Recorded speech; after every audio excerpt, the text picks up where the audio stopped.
नमस्कार, दिन भर की बड़ी खबरों में आपका स्वागत है। मैं हूं आपके साथ आंचल। आज इस बुलेटिन में बात होगी बिहार में बीजेपी की बढ़ती परेशानी की, पेपर लीक पर बीजेपी सरकार पर भड़की राहुल गांधी की।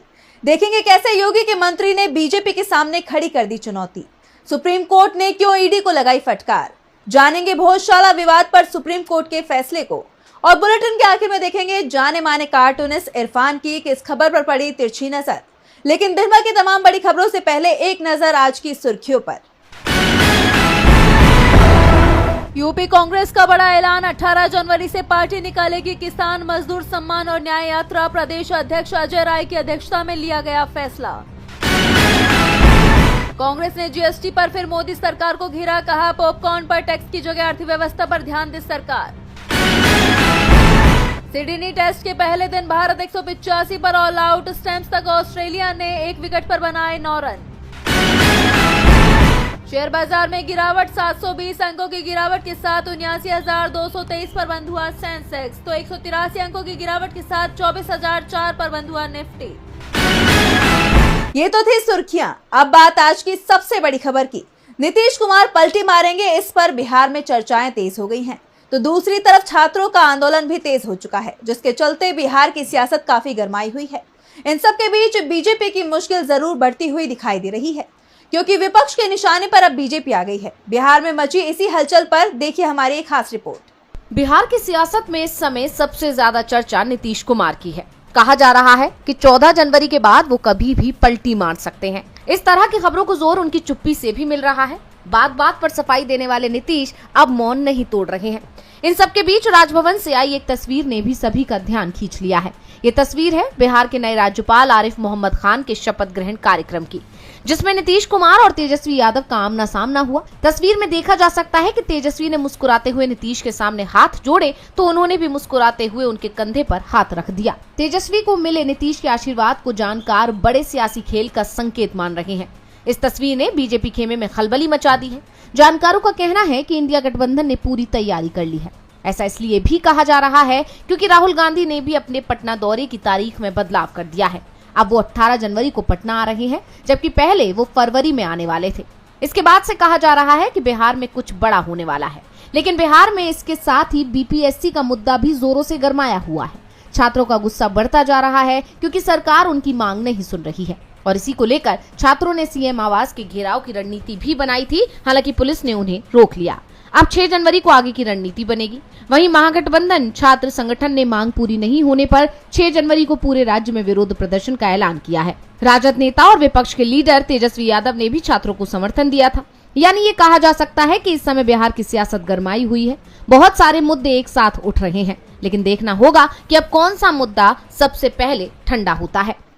बिहार में नीतीश बीजेपी के साथ खेल कर सकते हैं, जिससे बीजेपी टेंशन में है। तो टेंशन एमपी में भी बीजेपी की बढ़ती दिखाई दे रही है। यूपी और बिहार के बाद अब मध्य प्रदेश में भी परीक्षा में गड़बड़ी का मामला सामने आया है। और हद तो ये हो गई कि जिन छात्रों ने बीजेपी सरकार पर आरोप लगाए, उन्हें गिरफ्तार कर जेल में भेजा जा रहा है। यानी कि जो काम यूपी और बिहार की एनडीए सरकार नहीं कर पाई, उसे मध्य प्रदेश की बीजेपी सरकार ने कर दिया। और अब इस मामले में राहुल गांधी की भी एंट्री हो गई है। देखिए ये रिपोर्ट। लोकसभा में नेता प्रतिपक्ष राहुल गांधी ने बीजेपी पर गंभीर आरोप लगाए हैं। उन्होंने बीजेपी को देश के युवाओं के भविष्य से खिलवाड़ करने और उनके अधिकारों का उल्लंघन करने का दोषी ठहराया है। राहुल गांधी ने अपने एक्स अकाउंट पर एमपी कांग्रेस के एक पोस्ट को शेयर करते हुए लिखा, भाजपा भारत के युवाओं का बिल्कुल एकलव्य जैसा अंगूठा काट रही है, उनका भविष्य मिटा रही है। सरकारी भर्ती में विफलता बड़ा अन्याय है। पहले तो भर्ती नहीं निकलती, भर्ती निकल जाए तो एग्जाम समय पर नहीं होते, एग्जाम हो तो पेपर लीक करवा दिए जाते हैं, और जब युवा न्याय मांगते हैं तब उनकी आवाज को बेरहमी से दबा दिया जाता है। हाल ही में यूपी और बिहार की घटनाओं के बाद अब मध्य प्रदेश में एमपीपीएससी में हुई गड़बड़ी का विरोध कर रहे 2 छात्रों को जेल में डाल दिया गया है। वो भी तब जब मुख्यमंत्री ने खुद छात्रों से मुलाकात कर उनकी मांगों पर विचार करने का आश्वासन दिया था। बीजेपी की सरकार ने छात्रों के भरोसे को तोड़ा है और लोकतांत्रिक प्रणाली का गला दबाया जा रहा है। छात्रों के अधिकार की लड़ाई में हम उनके साथ हैं। भाजपा को देश के युवाओं के हक की आवाज किसी कीमत पर हम दबाने नहीं देंगे। राहुल गांधी ने साफ कर दिया है कि वो छात्रों की लड़ाई लड़ेंगे। इससे पहले मध्य प्रदेश कांग्रेस ने भी इस मुद्दे को उठाते हुए एक तस्वीर पोस्ट की थी, जिसमें कुछ लोग जेल के बाहर खड़े हुए नजर आ रहे थे। कांग्रेस ने आरोप लगाया कि एमपीपीएससी में हुई अनियमितताओं के खिलाफ लोकतांत्रिक तरीके से प्रदर्शन कर रहे छात्रों को झूठे आरोपों में फंसाया गया है। एमपी कांग्रेस की तरफ से एक्स पर पोस्ट करते हुए लिखा गया, अराजकता और अन्याय मोहन सरकार की कार्यशैली के मुख्य अंग हैं। बाबा साहेब के संविधान और लोकतंत्र से इन्हें सख्त नफरत है। एमपीपीएससी के अनियमितताओं और अपनी मांगों को लेकर लोकतांत्रिक तरीके से आंदोलन कर रहे छात्र राधे जाट और रंजीत को जेल भेजना मोहन सरकार के अन्याय की पराकाष्ठा है। मोहन सरकार इन पर लादे गए झूठे प्रकरण तुरंत वापस ले। राहुल ने साफ कर दिया है कि युवाओं की लड़ाई कांग्रेस लड़ेगी, जिससे बीजेपी मुश्किल में नजर आ रही है। तो मुश्किलें बीजेपी के अपने सहयोगी भी बढ़ाते दिखाई दे रहे हैं। यूपी की सियासत काफी गरमाई हुई है। विपक्ष तो पहले से ही बीजेपी पर हमलावर है और अब एनडीए के सहयोगी दल अपना दल एस ने बीजेपी के खिलाफ मोर्चा खोल दिया है। योगी सरकार में मंत्री आशीष पटेल अपनी ही सरकार के अधिकारियों पर हमलावर हैं और अब उन्होंने चुनौती दे दी है। तो क्या कुछ कहा उन्होंने, जानने के लिए देखिए ये रिपोर्ट। यूपी में योगी सरकार की मुश्किलें लगातार बढ़ती दिखाई दे रही हैं। योगी सरकार में मंत्री आशीष पटेल अपनी ही सरकार के खिलाफ कड़े रुख अपनाते दिखाई दे रहे हैं। उन्होंने अपनी सरकार के अधिकारियों पर हमला बोला है। उन्होंने कहा कि मैं थप्पड़ खाकर चुप रहने वालों में से नहीं हूँ, मैं ईंट का जवाब पत्थर से देने वाला हूँ। आशीष पटेल पर तकनीकी शिक्षा विभाग में लेक्चरर्स के प्रमोशन में अनियमितता का आरोप लगा है। इसको लेकर आशीष पटेल ने कहा कि मेरी और मेरी पत्नी की संपत्ति की जांच करवा ले। एक धरना मास्टर है, सिर्फ प्रोजेक्ट किया जाता है और धरने पर बैठा दिया जाता है। एसटीएफ के किस अधिकारी ने 2 लोगों को धरने पर बैठाने के लिए भेजा है, पता कर ले, दूध का दूध और पानी का पानी हो जाएगा। इसके साथ ही उन्होंने चुनौती देते हुए कहा कि एसटीएफ वाले पैर पर गोली मारते हैं, लेकिन अगर उनमें हिम्मत है तो सीने पर गोली मारे। बता दें कि प्रेस कॉन्फ्रेंस के दौरान मोदी सरकार में मंत्री अनुप्रिया पटेल भी मौजूद रही। उन्होंने कहा कि आशीष पटेल ने आपके बीच कुछ बातें शेयर की, उनके मन में कुछ पीड़ा थी, इसलिए उन्होंने ऐसी बात कही। हमें जवाब देना आता है, हमें पता है कि कौन किसके इशारे पर चल रहा है, जिससे साफ है कि अनुप्रिया पटेल अपने पति की बातों का समर्थन करती दिखी और उन्होंने भी योगी सरकार को जमकर घेरा। ऐसे में एनडीए के सहयोगी अपना दल एस ने बीजेपी के सामने बड़ी चुनौती खड़ी कर दी है। योगी के अपने मंत्री बीजेपी के सामने चुनौती खड़े करते दिख रहे हैं। तो जांच एजेंसी ईडी को एक बार फिर सुप्रीम कोर्ट से फटकार लगी है। ईडी ने एक मामले में पूर्व कांग्रेस विधायक से लगातार 15 घंटे की पूछताछ की थी, जिसे लेकर सुप्रीम कोर्ट ने सवाल खड़े कर दिए हैं। कोर्ट ने इतनी लंबी पूछताछ को ज्यादती करार दिया है। तो क्या कुछ कहा कोर्ट ने, जानने के लिए देखिए रिपोर्ट। सुप्रीम कोर्ट ने एक बार फिर जांच एजेंसी ईडी को फटकार लगाई है। कोर्ट ने ईडी की उस कार्यवाही पर सवाल उठाए हैं जिसमें हरियाणा के पूर्व कांग्रेस विधायक सुरेंद्र पवार से लगातार 15 घंटे तक पूछताछ की थी। कोर्ट ने इसे मानवाधिकार अधिकारों का हनन बताते हुए कहा है कि ऐसा व्यवहार बिल्कुल भी स्वीकार्य नहीं है।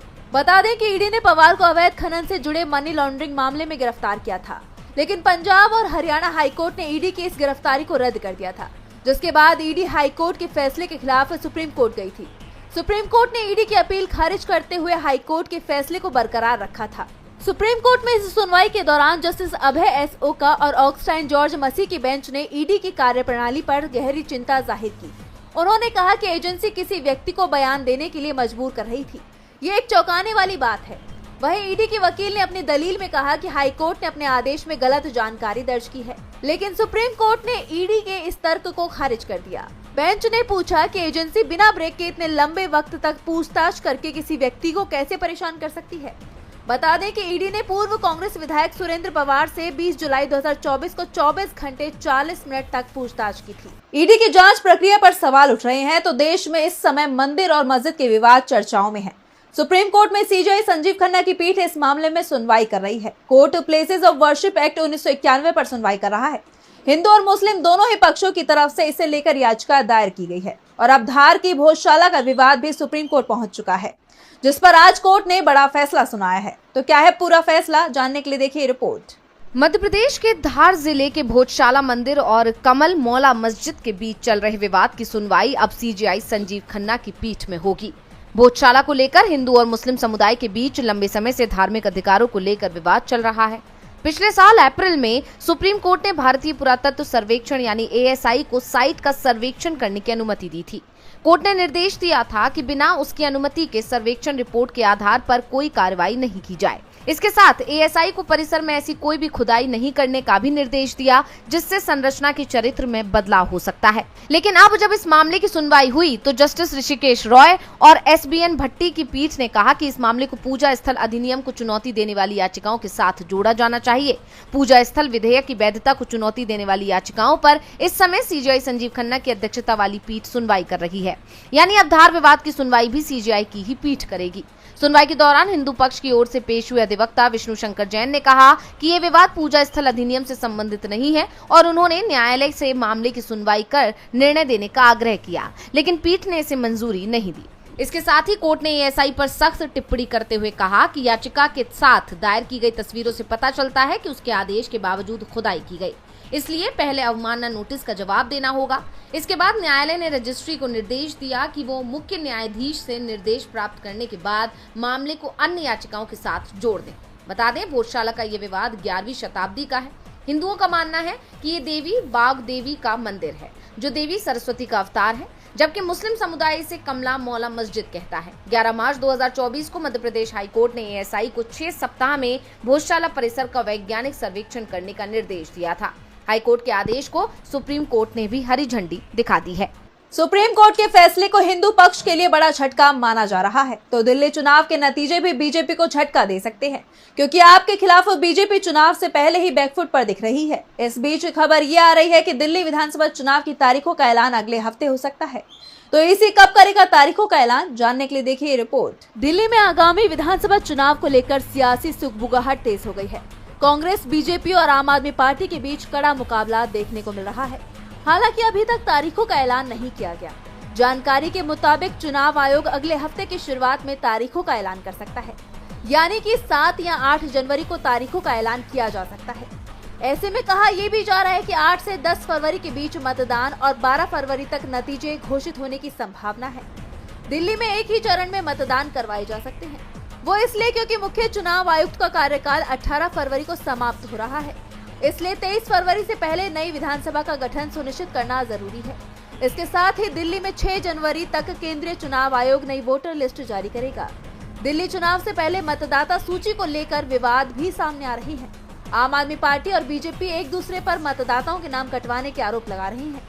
दिल्ली के पूर्व मुख्यमंत्री अरविंद केजरीवाल ने आरोप लगाया है कि उनके निर्वाचन क्षेत्र में हजारों नाम हटाए और जोड़े गए हैं, जिससे लगभग 12% वोट बदल सकते हैं। केजरीवाल ने बीजेपी पर कई सवाल खड़े कर दिए हैं। ऐसे में बीजेपी बुरी तरह से घिरती दिखाई दे रही है। दिल्ली विधानसभा चुनाव का ऐलान अगले हफ्ते में हो सकता है, इसके नतीजे भी अगले महीने आ जाएंगे। लेकिन हिंदुस्तान और बांग्लादेश के संबंध कब सुधरते हैं, ये हाल फिलहाल में होता नहीं दिखाई दे रहा। दोनों देशों के संबंध बेहद खराब हो चुके हैं। बांग्लादेश में हिंदुओं के खिलाफ चल रही हिंसा अभी तक थमी नहीं है। दूसरी तरफ बांग्लादेश अब हिंदुस्तान से शेख हसीना के प्रत्यर्पण की मांग कर रहा है, लेकिन ये तय है कि हिंदुस्तान हसीना को बांग्लादेश को नहीं सौंपेगा। देखिए रिपोर्ट। भारत और बांग्लादेश के बीच रिश्ते तेजी से खराब हुए हैं। एक तरफ बांग्लादेश में अल्पसंख्यकों पर हमले लगातार हो रहे हैं, जिसे लेकर भारत बांग्लादेश पर सवाल उठा चुका है, तो दूसरी तरफ बांग्लादेश रिश्तों को बिगड़ने के पीछे शेख हसीना को जिम्मेदार मान रहा है, जो इस समय भारत की शरण में है। बांग्लादेश की पूर्व पीएम शेख हसीना के प्रत्यर्पण की मांग कर रहा है, जिसे लेकर भारत के विदेश मंत्रालय का बयान सामने आया है। विदेश मंत्रालय के प्रवक्ता रणधीर जायसवाल ने इस पर प्रतिक्रिया देते हुए कहा कि एक हफ्ते पहले मैंने इस बात की पुष्टि की थी कि हमें बांग्लादेशी अधिकारियों की ओर से शेख हसीना के संदर्भ में एक संदेश मिला था। इसके अलावा इस समय मुझे इस मुद्दे पर कुछ और बात जोड़ने की जरूरत नहीं है। बता दें कि बांग्लादेश में तख्ता पलट के बाद से शेख हसीना ने हिंदुस्तान में शरण ले रखी है और इस तख्ता पलट के बाद से दोनों देशों के बीच में संबंध लगातार खराब होते जा रहे हैं। इस बीच बांग्लादेश ने हाल ही में हिंदुस्तान से शेख हसीना के प्रत्यर्पण की मांग की थी। बता दें कि ये प्रत्यर्पण अनुरोध 23 दिसंबर को नई दिल्ली स्थित बांग्लादेश उच्चायोग ने विदेश मंत्रालय को एक वर्बल नोट के जरिए जारी किया था, जिसे लेकर हिंदुस्तान की तरफ से अब तक कोई जवाब नहीं आया था। लेकिन अब इस पर विदेश मंत्रालय ने आखिरकार चुप्पी तोड़ दी है। वहीं हिंदुस्तान ने शेख हसीना के प्रत्यर्पण की मांग को राजनीतिक बताया है। हिंदुस्तान सरकार की तरफ से दावा किया जा रहा है कि प्रत्यर्पण कोई साधारण प्रक्रिया नहीं है और ऐसा अनुरोध करने और प्राप्त करने वाले दोनों पक्षों की कुछ जिम्मेदारियां होती हैं। जिस व्यक्ति के प्रत्यर्पण का अनुरोध किया गया है उसके पास भी विकल्प होते हैं। उन विकल्पों का अभी तक इस्तेमाल नहीं किया गया है। बता दें कि 2013 की भारत बांग्लादेश प्रत्यर्पण संधि में ऐसे प्रावधान शामिल हैं जिनके तहत प्रत्यर्पण अनुरोध को ठुकराया जा सकता है। और बुलेटिन के आखिर में देखेंगे जाने माने कार्टूनिस्ट इरफान की किस खबर पर पड़ी तिरछी नजर।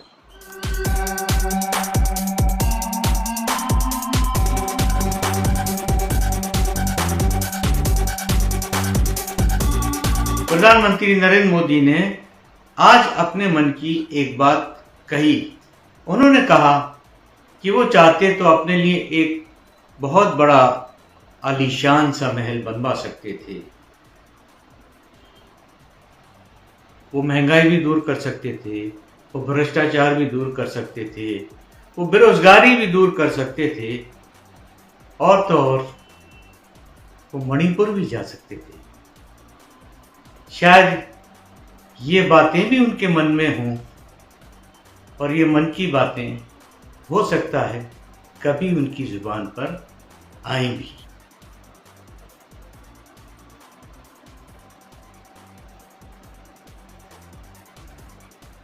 बहुत बहुत शुक्रिया इरफान जी। तो आज इस बुलेटिन में इतना ही। आप देखते रहिए डीबी लाइव। नमस्कार।